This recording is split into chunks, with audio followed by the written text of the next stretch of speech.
Bapa Surgawi, sungguh kami mengucap syukur dan berterima kasih. Hanya oleh karena kasih-Mu saja kami boleh ada saat ini. Maka biarkanlah oleh kasih-Mu itu juga kami menghidupi hidup kami, sehingga kami pun boleh mengasihi Engkau dalam kehidupan kami setiap hari. Mengasihi Engkau yang kami wujudkan dalam kasih kami kepada sesama, dalam setiap hal yang kami kerjakan, dalam setiap tanggung jawab yang Bapa Surgawi berikan kepada kami, bahkan dalam setiap langkah hidup yang kami jalani. Di situ kami pun mewujudkan akan cinta kami dan kasih kami kepada Engkau, sehingga setiap kehidupan kami adalah perjalanan hidup yang penuh dengan cinta akan Ilahi. Saat ini Bapa, kami pun mencintai kebenaran firman-Mu, maka kami ingin menenangkan diri kami, meneduhkan hati dan kehidupan kami, agar kami pun dalam kecintaan kami kepada firman-Mu boleh belajar, bahkan Engkau boleh menghajar setiap kami melaluinya. Jikalau itu mencambuk kami dengan keras, kami yakin dan percaya itu pun cambuk kasih untuk memulihkan dan mengembalikan setiap kami untuk terus hidup dalam anugerah dan kasih-Mu. Kami berserah sepenuhnya kepada pimpinan Roh Kudus, karena hanya Roh Kudus sajalah yang akan mampu menyiapkan kami, memberkati kami, sehingga setiap kami boleh belajar dan hidup dalam kebenaran firman-Mu. Kami berdoa di dalam nama Tuhan kami, Yesus Kristus. Amin.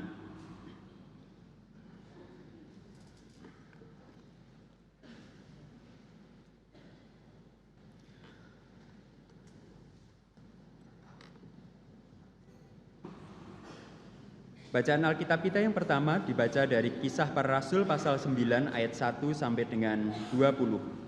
Kisah Para Rasul pasal 9 ayat 1 sampai dengan 20 yang berbunyi demikian. Saulus bertobat. Sementara itu berkobar-kobar hati Saulus untuk mengancam dan membunuh murid-murid Tuhan.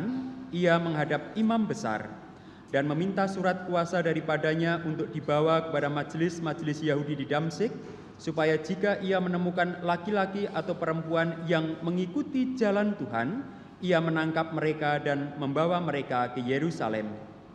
Dalam perjalanannya ke Damsyik, ketika ia sudah dekat kota itu, tiba-tiba cahaya memancar dari langit mengelilingi dia. Ia rebah ke tanah dan kedengaranlah olehnya suatu suara yang berkata kepadanya, "Saulus, Saulus, mengapakah engkau menganiaya aku?" Jawab Saulus, "Siapakah engkau, Tuhan?"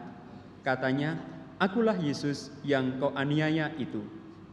Tetapi bangunlah dan pergilah ke dalam kota, di sana akan dikatakan kepadamu apa yang harus kau perbuat." Maka termangu-mangulah teman-temannya seperjalanan, karena mereka memang mendengar suara itu, tetapi tidak melihat seorang juga pun. Saulus bangun dan berdiri, lalu membuka matanya, tetapi ia tidak dapat melihat apa-apa.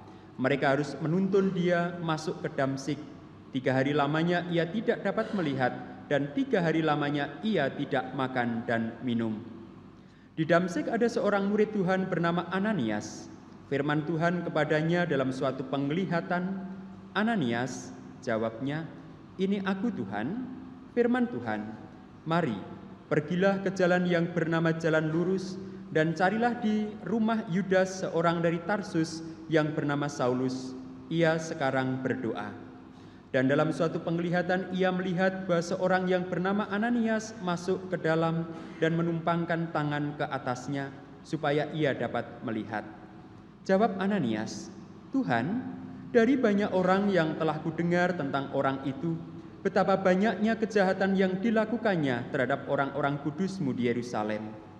Dan ia datang kemari dengan kuasa penuh dari imam-imam kepala untuk menangkap semua orang yang memanggil nama-Mu.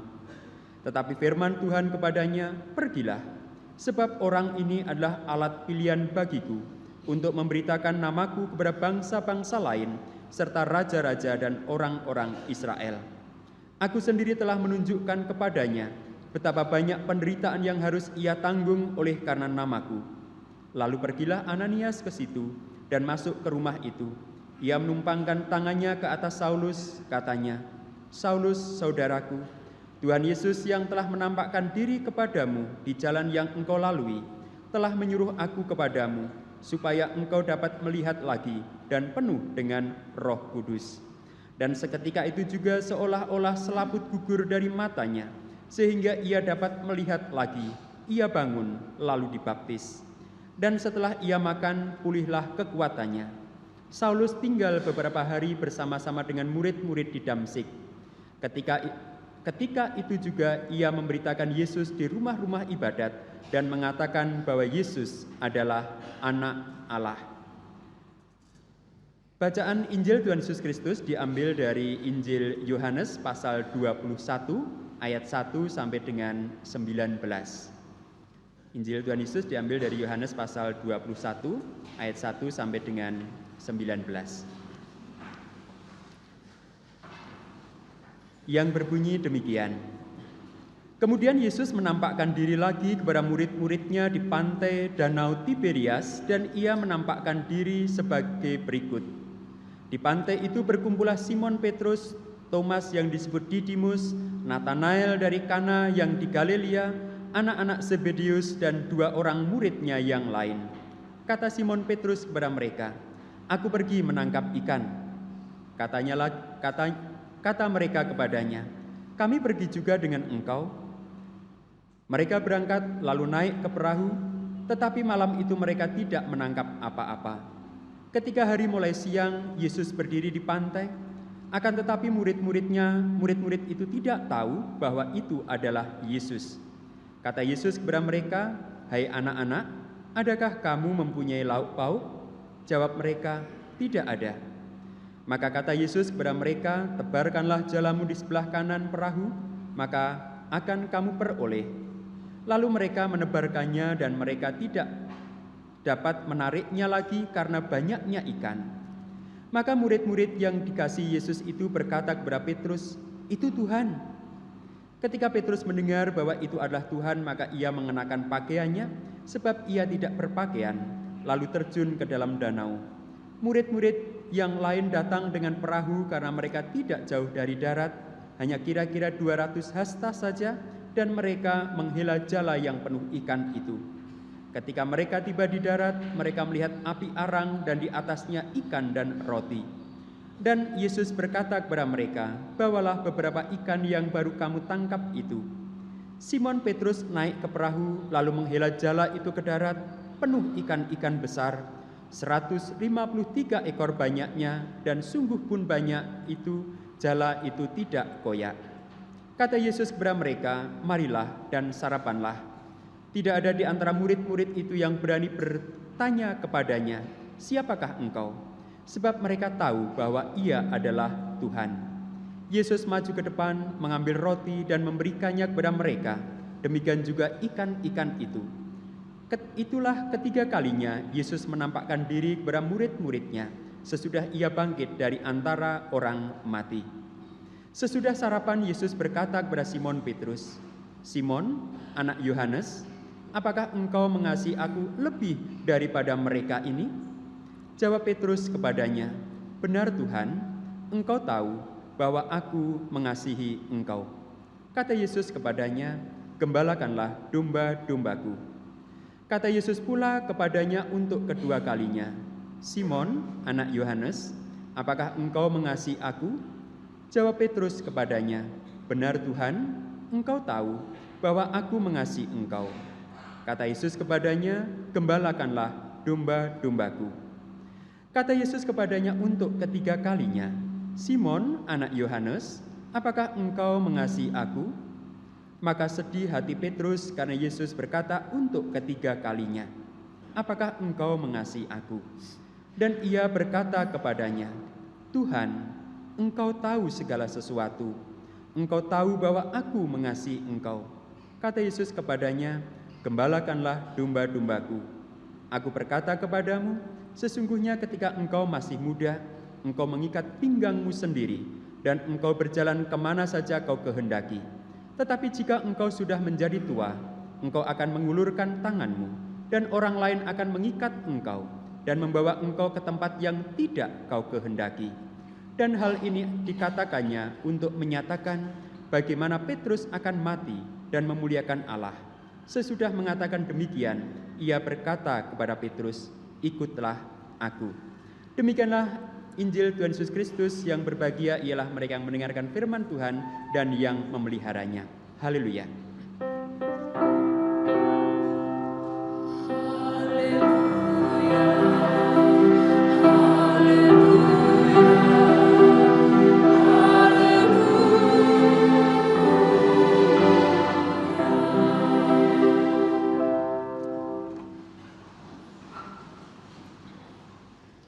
Perjumpaan yang menumbuhkan iman dan pertobatan, demikian tema ibadah kita di Minggu Paskah yang ketiga ini.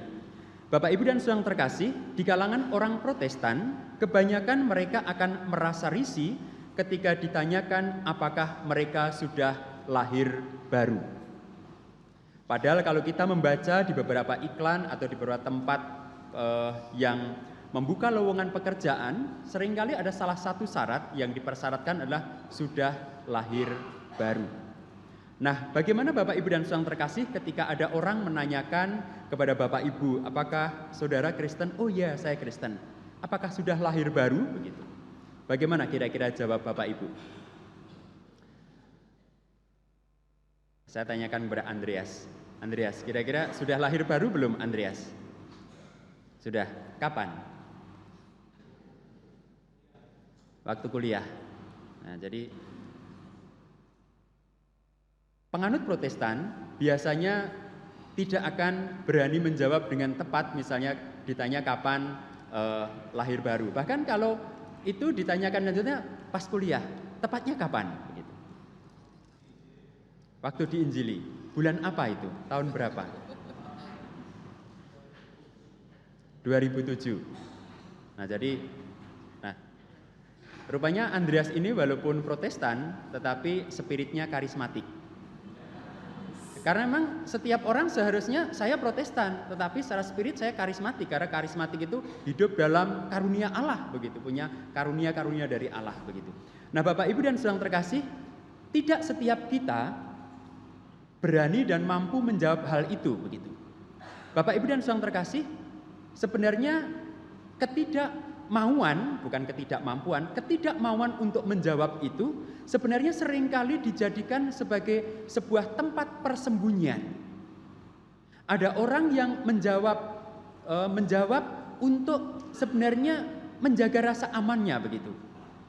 Orang itu mengatakan, mempunyai alasan, oh kalau saya hal itu tidak perlu dikatakan. Karena yang namanya lahir baru itu bersifat pribadi. Tidak boleh setiap orang tahu, begitu. Nah, Bapak, Ibu, dan saudara terkasih, hanya saja ketika kepada orang itu dikejar, lalu apa tandanya bahwa engkau sudah lahir baru? Maka lagi-lagi orang ini pun akan mengatakan, apakah perubahan ketika aku lahir baru itu pun tidak perlu kukatakan kepadamu, karena ini hanya aku dan Allah yang tahu, begitu. Nah, Bapak, Ibu, dan saudara terkasih, tentu alasan-alasan itu tidak boleh kita pakai. Apalagi ketika kita berbicara tentang perjumpaan yang menumbuhkan iman dan pertobatan. Maka perubahan dalam kehidupan kita sebagai orang percaya karena perjumpaan dengan Yesus melalui peristiwa apapun itu. Mengapa saya katakan peristiwa apapun? Karena sesungguhnya bagi setiap orang percaya, setiap hal yang Tuhan izinkan terjadi dalam kehidupan kita, apapun itu, suka duka, tawa tangis, kekecewaan ataupun yang menggembirakan, semuanya ketika dipahami dan dimengerti dari sudut pandang Allah dengan cara dan sudut pandang yang baru, itu seharusnya menumbuhkan perubahan. Apakah itu pengetahuan kita? Apakah pengertian kita? Kemudian juga perubahan iman kita. Kita semakin mengerti kemana Allah menginginkan kita melangkah. Kita semakin memahami apakah rencana Allah untuk kehidupan kita. Kita semakin mencoba mengubah apa yang kita inginkan ini seturut dengan apa yang diinginkan Tuhan dalam kehidupan yang kita jalani, begitu. Nah, Bapak, Ibu, dan saudara terkasih, dari dua bacaan yang kita baca, di situ dengan jelas, dengan gamblang digambarkan bagaimanakah manusia-manusia lama itu ketika berjumpa dengan Yesus yang bangkit, memiliki sebuah perubahan yang mendasar dalam kehidupannya. Saulus yang dikenal punya semangat yang sangat keras, kuat dalam kehidupannya. Mencari dan membawa setiap orang yang memanggil Yesus sebagai Tuhan, yang hidup di jalan Tuhan, untuk dibawa ke Yerusalem. Dia dalam misi pergi ke Damsyik untuk mengumpulkan semua orang percaya, untuk dianiaya, bahkan untuk dibunuh. Sebuah spirit yang luar biasa dari orang yang membenci Tuhan, mewakili begitu banyak orang di dunia ini yang memiliki spirit yang sama.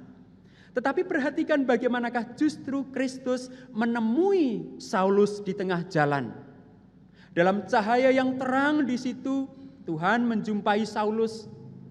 Dan dalam percakapan sebentar itu kemudian Saulus menjadi buta.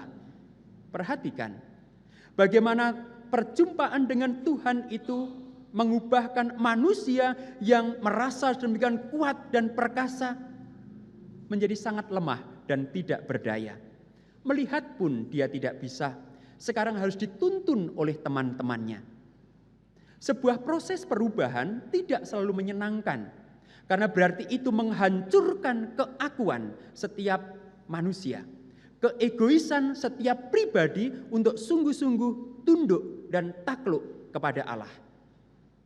Perhatikan yang kedua Bapak Ibu dan Saudara terkasih, bagaimana kemudian bahwa untuk melihat lagi Rasul Saulus harus melalui penumpangan tangan oleh Ananias, murid Tuhan yang semula ingin dikejarnya, ditangkapnya, dianiayanya, dan dibunuhnya. Dia harus tunduk dan takluk, diberkati oleh orang yang semula menjadi sasaran kebenciannya. Bukankah di sini Tuhan meremukkan kesombongan, kebanggaan pribadi sang Saulus ini? Bukan hanya dihancurkan atau ditampar oleh Tuhan, bahkan dia harus menerima tumpangan tangan oleh orang yang semula ingin dianiaya dan dibunuhnya. Luar biasanya lagi Bapak Ibu dan Saudara terkasih, Tuhan juga mengatakan kepada Ananias, karena aku akan menunjukkan kepada dia betapa banyak penderitaan yang akan ia lalui ketika ia sudah mengikut aku. Bukan kemudahan hidup, perhatikan. Aku akan menunjukkan kepadanya betapa banyak penderitaan yang akan ia lalui ketika ia mengikut aku, ketika ia memberitakan Injil. Bukan janji kemudahan, bukan janji kenikmatan, tetapi perhatikan janji penderitaan yang akan dialami oleh Saulus ketika dia ditangkap oleh Yesus untuk menjadi pemberita Injil bagi orang-orang asing. Sama sekali tidak menyenangkan Bapak Ibu.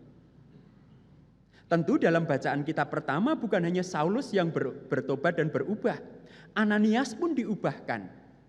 Sebagai orang-orang yang menjadi sasaran kebencian, biasanya pikiran negatif itu selalu ada. Seperti Ananias ini. Waduh Tuhan, bagaimana mungkin aku menjumpai dia? Lawang dia ke sini itu mau menangkap aku. Bagaimana aku mau menjumpai dia dan kemudian bertemu dengannya? Tetapi Tuhan pun mengubahkan Ananias. Aku akan menangkap orang ini dan menggunakannya sebagai alatku. Maka di situ kemudian Ananias juga berubah. Perjumpaan dengan Yesus mengubahkan Ananias untuk berpikir positif. Untuk bersedia menjadi berkat bagi bagi Saulus yang selama ini telah menganiaya murid-murid Tuhan di Yerusalem. Bukankah itu menjadi cerminan bagi setiap kita? Siapapun orang yang menganiaya anak-anak Tuhan dimanapun, tidak boleh kita melaknatnya, mendoakannya hal-hal yang jelek terjadi padanya. Justru kita harus berdoa untuk mereka, semoga mereka tersentuh dan dijamah oleh Tuhan, sehingga mereka pun berubah. Bukankah itu yang seharusnya kita lakukan? Ananias baru. Bapak Ibu dan Saudara terkasih, perubahan tujuan hidup, itulah yang terjadi dalam kehidupan Saulus. Tujuan hidup yang semula begitu kuat ada dalam dirinya. Tujuan hidup yang menjadi visi bahkan misi untuk dilakukan dalam hidupnya. Tetapi ketika berjumpa dengan Tuhan semuanya diubah. Diputar balikkan. Bukan hanya namanya kemudian nanti menjadi Paulus, tetapi seluruh tujuan hidupnya diubah. seluruhnya, semuanya dihancurkan oleh Tuhan dan kemudian diubahkan. Bagaimana Bapak Ibu dan Saudara terkasih? Terutama yang akan dilantik menjadi pengurus komisi. Bukan karena kuat dan bukan karena gagah. Nah, nanti begitu Bapak Ibu dilantik, semuanya dihancurkan oleh Tuhan, diremukkan dan harus menjadi pelayan-pelayan yang baru. Lebih sabar, lebih rendah hati, lebih memahami, lebih mengerti, tidak mudah putus asa, tidak mudah menyerah, siap untuk berkorban. Bukankah kepada Rasul Paulus dikatakan, aku akan menunjukkan kepadanya betapa banyak penderitaan dan pergumulan yang harus ditanggung dalam hidupnya. Orang yang ditangkap Kristus bukan diberi janji kemudahan, tetapi justru dia akan menanggung begitu banyak hal sebagai bukti mengikut Kristus. Siap kira-kira? Siap berkorban? Korban perasaan, siap ya? Karena seringkali tidak dipuji. Korban harta, korban waktu. Kamu kok selalu di gereja, emangnya kamu itu apa sih? Begitu. Nanti kuliahmu terganggu, nanti pekerjaanmu terganggu. Nah, di situ ada sebuah kesempatan untuk mengolah begitu. Nah, Bapak Ibu dan Saudara terkasih, kalau kita membaca dalam bacaan kita yang kedua dengan tokoh yang berbeda dalam Yohanes 21, kita berjumpa dengan murid-murid Yesus, di mana Yesus yang bangkit juga menjumpai mereka. Perubahan apa yang terjadi? Pertumbuhan iman apa yang terjadi? Pertobatan apa yang terjadi? Bapak, Ibu dan Saudara terkasih dalam Tuhan Yesus Kristus, kepada para murid di situ ditegaskan kembali akan tujuan hidup yang seharusnya mereka lakukan. Ketika mereka berjumpa dengan Yesus yang kedua, ternyata itu belum mengubahkan mereka. Mereka kembali kepada habitusnya yang lama, kepada kebiasaan hidupnya yang lama, mencari ikan. Tetapi perjumpaan dengan Yesus yang ketiga, itu meneguhkan mereka kembali bahwa bukan kehidupan yang lama itulah yang harus mereka hidupi dan jalani, tetapi sebuah kehidupan baru. Kehidupan baru seperti apa? Kalau kita membaca di situ secara khusus, Yesus berbincang-bincang dengan Petrus. Siapakah Petrus? Murid yang paling gagah, murid yang paling berani. Yesus mengatakan sebagai Simon, karena Petrus itu artinya batu karang, tetapi batu karang itu sudah hancur oleh karena penyangkalan Petrus sampai 3 kali. Bahkan sang batu karang ini takluk oleh sapaan seorang hamba perempuan. Sebenarnya Petrus saat ini sudah hancur luluh. Bertemu dengan Kristus adalah sesuatu yang sangat memalukan. Petrus sudah tidak punya apa-apa lagi. Oleh karena itu perhatikan Bapak, Ibu dan Saudara terkasih, dalam percakapan dengan Petrus, Tuhan Yesus tidak memanggil dia sebagai Petrus, tetapi Simon. Nama aslinya sebagai orang Ibrani. Sampai 3 kali, Simon, artinya engkau yang apa adanya, engkau yang bukan Petrus. Engkau tidak perlu menjadi Petrus kalau tidak bisa, begitu. Maka di situ ada sebuah percakapan yang luar biasa. Karena Tuhan Yesus manggilnya sebagai Simon. Bukan Petrus. Karena Petrus adalah batu karang begitu. Dan perhatikan sampai 3 kali Yesus mengulangi pertanyaannya. Dan perhatikan pertanyaan yang ketiga, apa yang dijawab oleh Simon? Tuhan, Engkau tahu segala sesuatu. Engkau tahu bahwa aku mengasihi Engkau. Tuhan, Engkau tahu siapa aku. Aku bukanlah seperti yang dulu, yang seringkali ingin tampil gagah, membela Engkau, yang seringkali ingin tampil menonjol, seolah-olah aku mampu menghadapi semuanya. Engkau tahu Tuhan, kekuatanku hanya seperti ini. Tetapi justru itulah yang diinginkan Tuhan, kejujuran. Tuhan tidak ingin melihat anak-anaknya itu menampilkan diri sebagai Batman atau Superman atau Spiderman atau Catwoman atau Superwoman atau Wonder Woman, tidak. Kita adalah manusia-manusia yang mudah khilaf, mudah tergoda, lemah. Tetapi justru dalam kelemahan itulah kita dipulihkan oleh Tuhan. Tuhan Yesus memulihkan Simon Petrus yang sudah tidak punya harga diri itu di hadapan murid-murid yang lain, mungkin Simon sudah tidak lagi dihargai. Karena dia sudah melakukan pengkhianatan kepada Yesus. Tetapi kali ini Yesus memulihkan kembali Simon yang sudah hancur itu untuk teguh kembali. Siapapun di antara Bapak, Ibu, dan Saudara terkasih yang punya pengalaman hidup yang tidak menyenangkan, yang merasa sudah hancur di situ, jangan membuatnya semakin habis. Perjumpaan dengan Yesus memulihkan hati yang paling hancur sekalipun. Pengalaman hidup yang paling kelam sekalipun ketika berjumpa dengan Yesus bisa diubahnya menjadi jalan hidup yang terang dan penuh pengharapan. Jangan pernah kita menghidupi masa lalu yang bisa mematikan kita. Ketika Kristus berjumpa dengan Simon, ia ingin memulihkannya, menjadikannya baru, menerima apa adanya.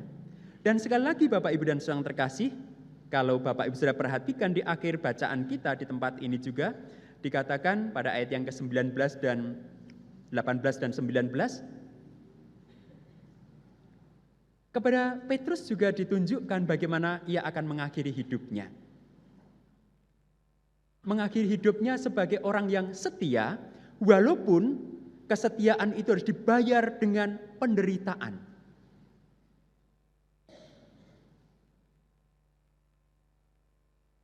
Dan hal ini dikatakannya untuk menyatakan bagaimana Petrus akan mati dan memuliakan Allah. Di sini Petrus diubahkan bahwa hidupnya bukan lagi untuk dirinya sendiri, tetapi untuk Allah. Memuliakan Allah bukan dengan caranya sendiri, tetapi dengan cara Allah yang dikehendaki oleh Kristus. Dan kalaupun itu harus mengorbankan diri, maka Petrus akan siap menghidupinya. Bukankah iman Petrus ditumbuhkan kembali? Bukankah Petrus diajak bertobat untuk menghidupi hidup yang baru?